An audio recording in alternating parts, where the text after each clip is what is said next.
In this question, a small bit of mass small m can slide on a frictionless fixed ring of radius small r with the help of two identical strings of force constant k. The bead is connected to two nails A and B each on a diameter at a distance 0.5 r. So these distances are 0.5 r from center of the ring. The relaxed length of each string is negligible as compared to the radius of the ring. The bead is given a small velocity at point C.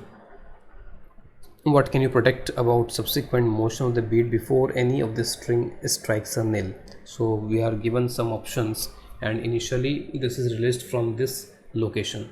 So let us make a diagram for a general position of C.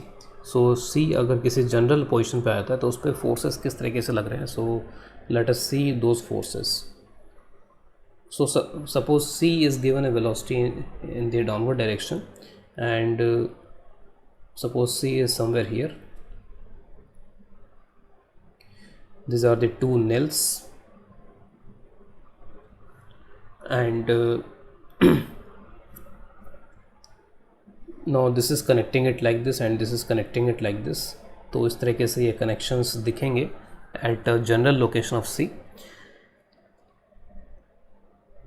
Suppose for this point, and suppose this point is the center of this circle. I am taking this as origin, और यहाँ से suppose जो nail A है, इस A का जो position vector है उस position vector को मैं R0 बोल देता हूँ. Suppose this is R0, and obviously it is the same length for position vector of B but in the downward direction. So this is minus R0 vector.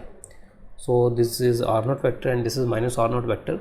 So जब भी ये negligible relaxed length, negligible length वाली अगर string या spring की बात होती है तो वेक्टर अप्रोच जनरली इजी होता है फोर्सेस को देखने के लिए, समझने के लिए. अब इसके बाद में सपोज़ जो भी यहाँ पर ये बीड है तो इस बीड को मैं इस ऑरिजिन से कनेक्ट कर रहा हूँ. So this is the position vector of this Beed और particle C. So this is the position vector. Suppose this position vector is I am denoting this position vector as R vector. So force on this bead due to this string will be like this. So this is the force. Let's say this force is F1, and force due to this will be like this. This is F2, and the net force on this bead is F1 plus F2. And what is this vector? What is this vector from A to this bead? So this vector is this vector is this vector is R minus R0 from the diagram, and this vector from this nail to this point. So this vector will be R plus R0 from the diagram.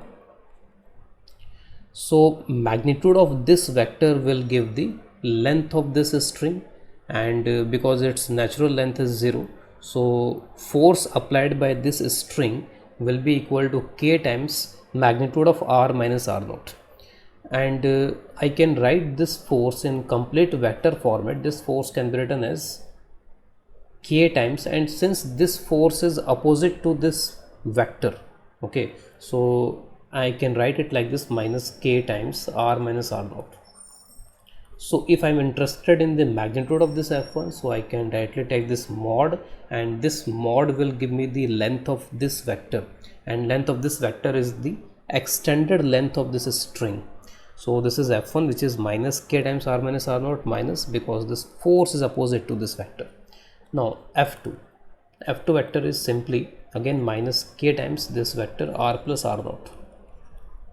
So what is the net force? Net force is summation of these two, and if you add this two, minus kr will add up, and plus kr0 and minus kr0 will cancel. So this force is equal to simply minus 2kr. So what does this mean? What kind of force is this? So this force is simply towards negative r vector. So net force on this bead will be in this direction, as I am showing this diagram. So net force is towards O. So this force is towards the center, towards O, and obviously this force is radial, this force is normal, so it won't have any tangential component. So there is no tangential component on this particle, so this force is providing the necessary centripetal force for the circular motion of this particle. So now let us see the options. So what can you predict about subsequent motion? So it will keep moving with the initial speed, since there is no tangential force. There is no tangential force.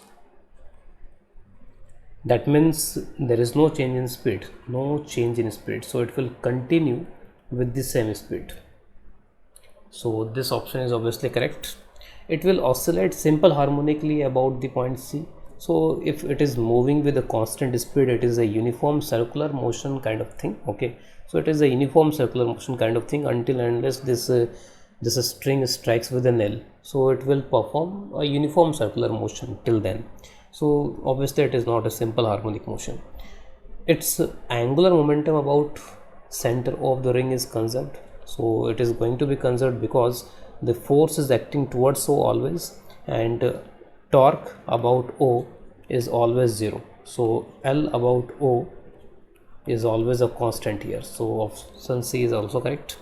Total elastic potential energy stored in both the strings is this much. So this option doesn't mention at what instant it is asking, and if we look closely, speed is not changing. That means there is no change in kinetic energy, and if there is no change in kinetic energy, so there is no loss in potential energy, also there is no loss in spring potential energy.